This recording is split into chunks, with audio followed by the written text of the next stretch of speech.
नमस्कार विद्यार्थी मित्र मैत्रिणींनो, करंट अफेअर्स बाय मेघाली या मराठी यूट्यूब चॅनलवरती आपले मनपूर्वक स्वागत. इथे आपण डेली करंट अफेअर्सचे इम्पॉर्टंट 12 क्वेश्चन्स पाहतो, जे तुम्हाला आपल्या येत्या MPSCच्या सर्व एक्झाम्समध्ये, सरळ सेवांमध्ये आणि केंद्रीय परीक्षांमध्ये नक्कीच पाहायला मिळतील. त्यामुळे आपल्या चॅनलवरती जर तुम्ही पहिल्यांदा आले असाल, चॅनलला लाईक करा, जास्तीत जास्त विद्यार्थ्यांपर्यंत आपला चॅनल शेअर करा आणि सबस्क्राईब करायला विसरू नका. सगळ्यात इम्पॉर्टंट गोष्ट म्हणजे लेक्चर तुम्ही शेवटपर्यंत पहा, कोणताही प्रश्न स्किप करू नका आणि स्वतःच्या शॉर्ट का होईना पण नोट्स काढण्याचा प्रयत्न करा, ज्याचा एक्झाम काळामध्ये सगळ्यात जास्त तुम्हाला उपयोग होणार आहे. ठीक आहे, तर पाहूयात आजच्या म्हणजेच 10 मार्च 2026च्या चालू घडामोडी.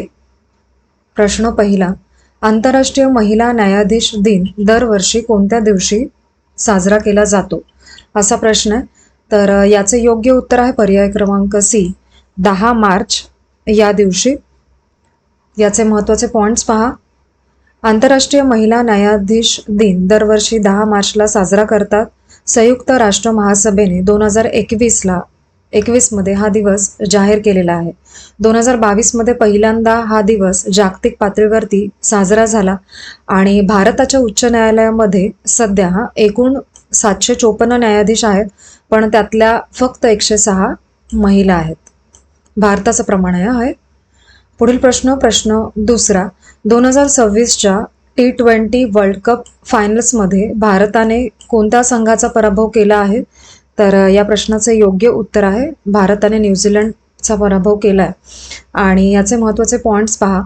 2026च्या T20 वर्ल्ड कप फायनल्समध्ये भारताने न्यूझीलंडचा 96 धावांनी पराभव केला.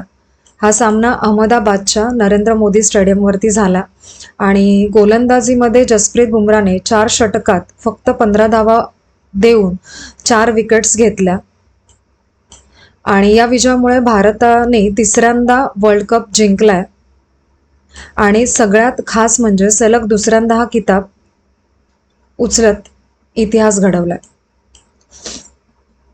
पुढील प्रश्न तिसरा, इंडोनेशियाने कोणत्या देशाकडून ब्राह्मोस क्षेपणास्त्र प्रणाली खरेदी करण्याचा करार केला आहे?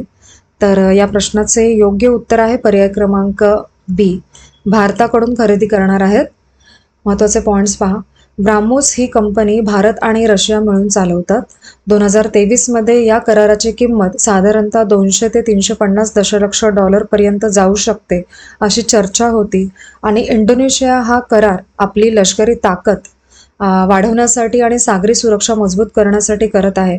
ब्राह्मोसच्या निर्यातीचा पहिला करार 2022मध्ये फिलिपिन्स सोबत झाला होता. पुढील प्रश्न चौथा, 1965च्या भारत पाकिस्तान युद्धातील वीरचक्र विजेते KG जॉर्ज यांचे निधन कोणत्या राज्यात झाले? तर या प्रश्नाचे योग्य उत्तर आहे पर्याय क्रमांक ए, केरळ या राज्यामध्ये. महत्त्वाचे पॉईंट्स पहा. जॉर्ज यांचे 7 मार्च 2026 रोजी निधन झाले.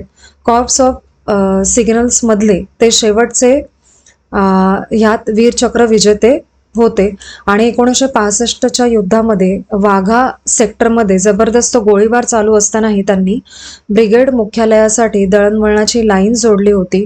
ही धाडसी कामगिरी त्यांनी केली होती त्या दरम्यान. पुढील प्रश्न पाचवा, 2026च्या हुरून ग्लोबल रिच लिस्ट यामध्ये कोणत्या भारतीय अभिनेत्याने प्रथम स्थान मिळवलेले आहे? तर या प्रश्नाचे योग्य उत्तर आहे पर्याय क्रमांक सी, शाहरुख खानने. याचे महत्त्वाचे पॉईंट्स पहा. या लिस्टमध्ये त्यांची संपत्ती अंदाजे 1.3 अब्ज डॉलर दाखवलेली आहे आणि हुरून ग्लोबल रिच लिस्टमध्ये $1 अब्जापेक्षा जास्त संपत्ती असणाऱ्या लोकांची जागतिक यादी 2026मध्ये चायना सर्वाधिक अब्जाधीशांसह टॉपर आहे. त्यामागे युनायटेड स्टेट्स आणि इंडियामध्ये 308 असे इंडिया तिसऱ्या स्थानावरती आहे. पुढील प्रश्न सहावा, से नो टू प्रॉक्सी सरपंच ही मोहीम कोणत्या मंत्रालयाने सुरू केलेली आहे? तर याचे योग्य उत्तर आहे पर्याय क्रमांक बी, पंचायत राज मंत्रालयाने. महत्त्वाचे पॉइंट्स पहा. केंद्र सरकारने से नो टू प्रॉक्सी सरपंच ही मोहीम सुरू केलेली आहे. ही मोहीम म्हणजे तर महिला सरपंचांच्या जागी त्यांच्या पती किंवा पुरुष नातेवाईकांनी सत्ता चालवणे ही प्रथा थांबवण्यासाठी हे पाऊल उचललं आहे. आणि आंतरराष्ट्रीय महिला दिनाच्या निमित्ताने ही मोहीम सुरू झाली आणि 18 मार्चपर्यंत ही मोहीम चालणार आहे. आणि 1992 मध्ये 73वी घटनादुरुस्ती झाली तेव्हा भारतामध्ये पंचायती राज व्यवस्था आली आहे. पुढील प्रश्न 7वा. नेपाळमध्ये कोणत्या नेत्याच्या नेतृत्वाखाली राष्ट्रीय स्वातंत्र्य पक्ष म्हणजे RSP ऐतिहासिक विजयाकडे वाटचाल करत आहे? तर या प्रश्नाचे योग्य उत्तर आहे पर्याय क्रमांक डी, बालेन शाह असं त्यांचं नाव आहे. महत्त्वाचे पॉइंट्स पहा. मार्च 2026च्या निवडणुकांमध्ये बालेन शाह यांच्या नेतृत्वात राष्ट्रीय स्वातंत्र्य पक्ष जोरदार विजयाच्या दिशेने जात आहे. आणि बालेन शाह सध्या काठमांडूचे मेयर आहेत. आणि नेपाळमध्ये 18 ते 40 वयोगटात 52% जास्त मतदार आहेत. आणि त्यामुळे तरुणांचा आवाज इथे खूपच ठळकपणे ऐकायला मिळतो आहे. पुढील प्रश्न 8वा. आकांक्षी जिल्हा कार्यक्रम आणि आकांक्षी ब्लॉक कार्यक्रम अंतर्गत रिजनल बेस्ट प्रॅक्टिसेस सेमिनार कुठे आयोजित करण्यात आला? तर या प्रश्नाचे योग्य उत्तर आहे पर्याय क्रमांक बी, विशाखापट्टणम येथे. महत्त्वाचे पॉइंट्स पहा. 9 मार्च 2026ला नीती आयोगाने विशाखापट्टणममध्ये regional best practices seminar south घेतला. आणि यामध्ये केंद्र आणि राज्य सरकारचे तसेच जिल्हा प्रशासनातील वरिष्ठ अधिकारी सहभागी झाले होते. दक्षिण भारतातल्या जिल्ह्यांनी राबवलेल्या यशस्वी उपक्रमांचं बेस्ट प्रॅक्टिसेस कनेक्शन इथे प्रकाशित केलं गेलेलं आहे. पुढील प्रश्न 9वा. मार्च 2026 मध्ये ऑनलाईन अल्पकालीन इंटर्नशिप कार्यक्रम कोणत्या संस्थेने सुरू केलेला आहे? तर याचे योग्य उत्तर आहे पर्याय क्रमांक सी, राष्ट्रीय मानवाधिकार आयोगाने. महत्त्वाचे पॉइंट्स पहा. राष्ट्रीय मानवाधिकार आयोगाने मार्च 2026 साठी ऑनलाईन अल्पकालीन इंटर्नशिप कार्यक्रम सुरू केला आहे. आणि देशभरामध्ये तब्बल 1147 विद्यार्थ्यांनी अर्ज केले होते. त्यातून फक्त 80 जणांची निवड झालेली आहे. मुख्य हेतू काय आहे याचा? तर विद्यार्थ्यांना मानवाधिकाराची जाणीव करून देणे आणि त्यांना मानवाधिकाराचे दूत बनवणे असा मुख्य हेतू आहे याचा. पुढील प्रश्न 10वा. भारतातील पहिले नदीवरील लाईट हाऊस कोणत्या नदीवरती उभारले जाणार आहे? तर या प्रश्नाचे योग्य उत्तर आहे पर्याय क्रमांक बी, ब्रह्मपुत्रा नदीवरती. महत्त्वाचे पॉइंट्स पहा. भारतात पहिल्यांदाच नदीवरती लाईट हाऊस उभं राहणार आहे ते ब्रह्मपुत्रा नदीवरती.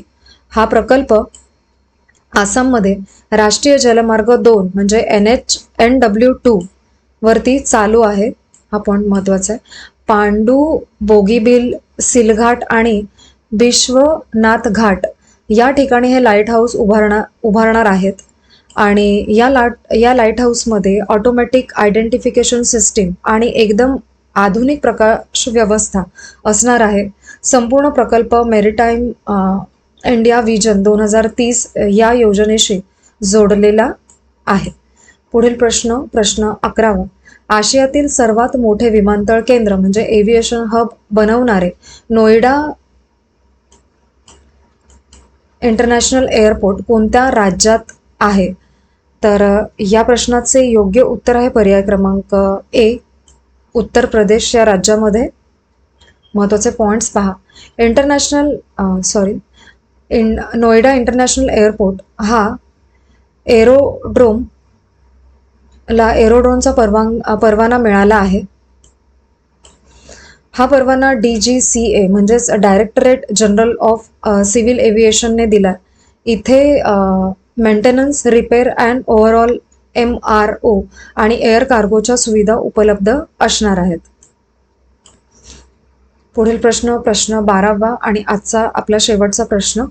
महाराष्ट्रातील कोणती महानगरपालिका green municipal bond National Stock Exchange of इंडियावरती सूचीबद्ध करणारी पहिली शहरी स्थानिक संस्था ठरली आहे?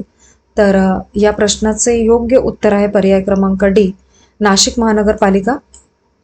महत्त्वाचे पॉईंट्स पहा.